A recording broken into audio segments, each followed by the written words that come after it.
उत्तर प्रदेश के देवरिया में रविवार को जो हुआ वो सिर्फ एक ढांचा गिराए जाने की कहानी नहीं है। ये 50 साल पुराने विवाद का वो फैसला है जो अब जाकर जमीन पर उतरा है। सुबह से ही माहौल भारी था। लोगों की निगाहें गोरखपुर रोड ओवरब्रिज की तरफ टिकी थी और जैसे जैसे दोपहर नजदीक आता गया वैसे वैसे तनाव बढ़ता गया और फिर बुलडोजर चले।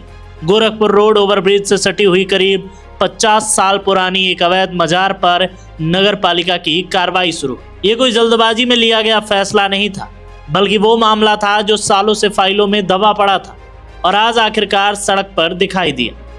करीब 6 घंटे तक लगातार कार्रवाई चली। 3 बुलडोजर चलाए गए।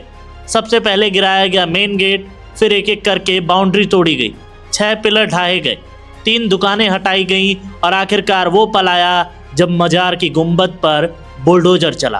पूरा इलाका इस घटना से सन्न रह गया। हर वॉर के साथ एक लंबा विवाद मलबे में बदलता चला गया। इस पूरी कार्रवाई को लेकर प्रशासन की तैयारी सख्त थी। 6 थानों की करीब 300 से ज्यादा पुलिस फोर्स मौके पर तैनात की गई थी। सबसे पहले पूरे परिसर को खाली कराया गया था। चारों तरफ बैरिकेडिंग की गई थी। किसी को भी पास जाने की इजाजत नहीं थी।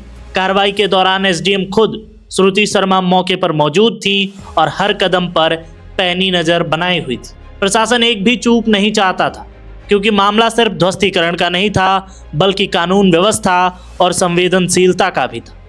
अब सवाल उठता है कि अचानक इतनी बड़ी कार्रवाई क्यों? असल में यह मामला अचानक नहीं उठा। इसकी जड़ें साल 2019 में है। उसी साल इस मजार को लेकर पहली शिकायत तत्कालीन डीएम को दी गई थी।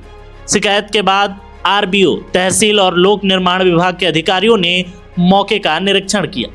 शुरुआती जांच में साफ हुआ कि मामला संदिग्ध है और कार्रवाई की जरूरत है। 14 दिसंबर 2019 को प्रबंध समिति को एक नोटिस भेजा गया। 14 दिसंबर 2019 को प्रबंध समिति को एक नोटिस भेजा गया, लेकिन इसके बाद मामला तारीखों में उलझता चला गया। फाइलें बढ़ती रहीं, बहस चलती रही और जमीन पर कुछ नहीं हुआ। फिर आया शुक्रवार का दिन। एसडीएम कोर्ट ने इस केस की सुनवाई की। सुनवाई के दौरान कोर्ट ने साफ कहा कि जिस जमीन पर मजार बनी है उसे पहले ही बंजर भूमि घोषित किया जा चुका है। जब बचाव पक्ष ने जमीन का नक्शा और दस्तावेज मांगे तो ना तो कोई मानचित्र पेश किया गया और ना ही ये साबित हो पाया कि मजार कब, कैसे और किस आधार पर बनाई गई थी। यहीं से कहानी ने करवट ली। कोर्ट ने नोटिस जारी किया और ध्वस्तीकरण का आदेश दे दिया। रविवार को जो कार्रवाई हुई वो उसी आदेश का नतीजा था। हालांकि प्रशासन ने फिलहाल काम यहीं रोक दिया है, लेकिन ये कहानी अभी खत्म नहीं हुई। सोमवार सुबह 11 बजे के बाद एक बार फिर बुलडोजर चलेंगे। इस बार मजार के बेसमेंट की छत और अंदर की हॉल को तोड़ा जाएगा। यानी जो कुछ बचा है वो भी जल्द ही इतिहास बन जाएगा। देवरिया में हुई ये कार्रवाई एक साफ और सीधा संदेश है कि कानून से ऊपर कुछ भी नहीं है और कोई भी नहीं है। मामला चाहे 5 साल पुराना हो या 50 साल, आखिर में फैसला वही होता है जो कागजों में लिखा होता है और जो कानून कहता है।